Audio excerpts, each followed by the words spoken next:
Ka-Express, lahat ay ginulat sa Day 3 ng Gilas Pilipinas Training Camp nang unang sumabak sa Benny Boatwright kasama ang ating national team. Ang 6'10" big man ay agad nagpakita ng kanyang presence sa court mula sa mabilis na footwork hanggang sa agresibong finishing sa ilalim ng basket. Ramdam ang intensity sa bawat drill, kitang-kita ang determinasyon ni Boatwright na makisabay sa ritmo at estilo ng Gilas. Ayon sa coaching staff, ang paglahok ni Boatwright ay bahagi ng strategic build-up ng team para sa Asian qualifiers at iba pang international commitments. Hindi lamang simpleng invitational player ang dating nito, malinaw na may batibay na plano ang kanyang integration sa team. Sa pick-and-roll drills, rebound contest at conditioning exercises, mabilis siyang nag-adjust at ikipagsabayan sa rotations. Pinakita ang kakayahang makibagay sa local na playing tempo. Sa labas ng court, kitang-kita rin ang kanyang pag-aaral sa sistema ng Gilas. Nakipag-usap siya sa coaches at nakisalamuha sa mga players na siyang nagpapakita ng kanyang professionalism at kagustuhang mabilis na ma-integrate sa grupo. Ang kombinasyon ng laki, skill at basketball IQ ni Boatwright ay agad nakikita bilang asset sa defensive transition at positional schemes ng Gilas. Ang buong session ay high-octane at puno ng intensity at malinaw na seryoso ang coaching staff sa bawat detalye ng training. Habang ang ibang players ay bahagi ng regular rotations, si Boatwright ay nagdadala ng bagong dimensyon sa frontcourt na siyang nagbibigay sa Gilas ng mas maraming kombinasyon para sa lineups at game strategies. Ang takeaway sa Day 3 ay malinaw. Hindi lang ito simpleng training session, ito ay isang pahayag ng Gilas na handa silang itulak ang kanilang laro sa mas mataas na level at may bagong peraso sa kanilang lineup na pwedeng magdala ng dagdag sa lakas at flexibility. Sa susunod na mga session at laban, makikita kung paano magka-click ang bagong kombinasyon, paano gagamitin ang laki at skill ni Boatwright, at paano haharapin ang international competition. At isang malaking tanong ang bumabalot, handa na ba ang Gilas na itulak ang kanilang ceiling pataas kasama ang bagong big man? Lahat ay ginulat sa ikatlong araw ng Gilas Training Camp nang unang sumabak sa Benny Boatwright kasama ang ating national team. Naramdaman agad ang kanyang presensya, ang 6'10" big man sa court, at sa bawat drill, kitang-kita ang kanyang physical dominance at basketball IQ mula sa mabilis na footwork, agresibong finishing sa ilalim ng basket, hanggang sa kakayahang mag-adjust sa mga rotation ng team. Ang kanyang unang session ay malinaw na pinakita ang isang kombinasyon ng skill at athleticism na pwedeng magdala ng bagong dimension sa Gilas. Sa drills ng pick and roll at rebound contest, ipinakita ni Boatwright ang kakayahang pumosisyon ng tama at gumawa ng tamang desisyon sa bawat play. Hindi siya nag-iisa sa court, mabilis niyang sinabayan ang ritmo ng mga existing players. Pinakita ang adaptability na kailangan para sa international competition.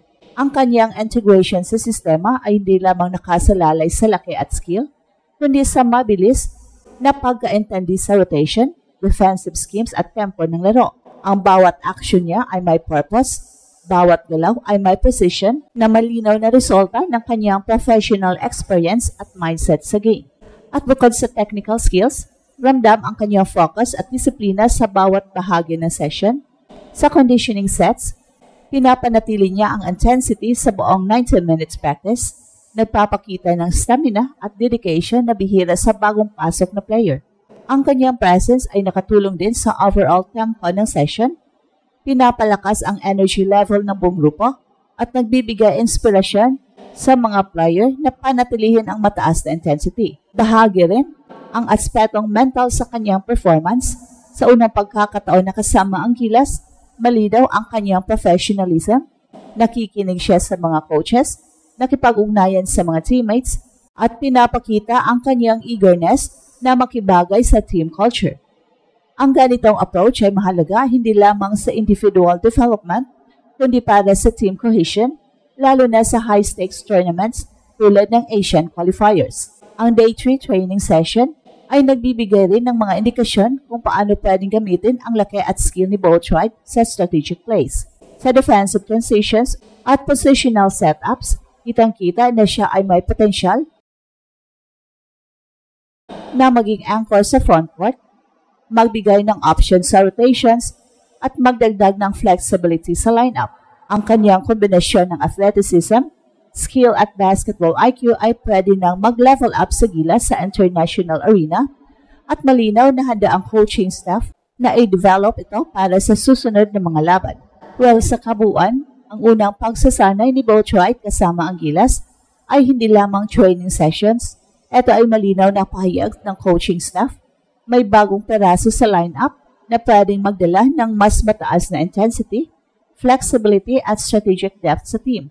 Habang magpapatuloy ang mga practices, makikita kung paano magkiklik ang bagong kombinasyon, paano gagamitin ang kanyang laki at skill, at kung paano haharapin ng gilas ang mga susunod na international challenges.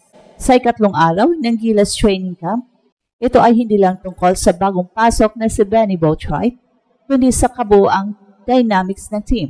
Ang kanyang presensya ay nagbibigay ng bagong dimensyon sa frontcourt na pwede nang baguhin ang rotations at strategic setups ng gilas sa mga susunod na laban. Kitang-kita na sa drills at scrimmages, ang team ay mas mabilis sa transition, mas agresibo sa rebounds, at may mas malinaw na spacing sa court, bagay na malaking improvement mula sa mga nakaraang practice sessions. Ang adaptability ni Boatwright ay isa sa pinakamahalagang aspeto na pinakita sa team. Kahit bagong pasok sa squad, mabilis siyang nakisabay sa tempo, nakipag-coordinate sa mga teammates at naintindihan ang mga play calls ng mabilis. Ito ay nagbibigay sa coaching staff ng mas maraming options sa lineups. Pwede siyang magpatakbo ng traditional big man plays, high pick and roll setups, at mag-experiment sa tandem rotations kasama ang existing gilas bigs. Ang kanyang versatility ay hindi lamang nakakatulong sa scoring, kundi sa defensive coverage, lalo na sa international opponents na may mataas na level ng athleticism at skills. At bukod sa technical at tactical impact, mahalaga rin ang psychological effect ng kanyang pagdating. Ang bagong energy at presensya ni Boatwright ay nakakatulong sa buong grupo na mapanatili ang intensity sa practice. Ang mga drills ay mas competitive, mas focused, at mas mabilis ang execution dahil alam ng bawat player na may bagong piraso sa lineup na pwedeng mag-challenge at mag-push sa kanila. Ang environment na ito ay mahalaga para sa gilas, lalo na sa pagpapalakas ng team cohesion at paghahanda para sa high-stakes tournament. Ang integration ni Boatwright ay nagpapakita rin ng kahalagahan ng preparasyon sa international stage. At ito ang Express Info kung saan bawat kwento, ginulat ang mundo. Don't forget to like and subscribe.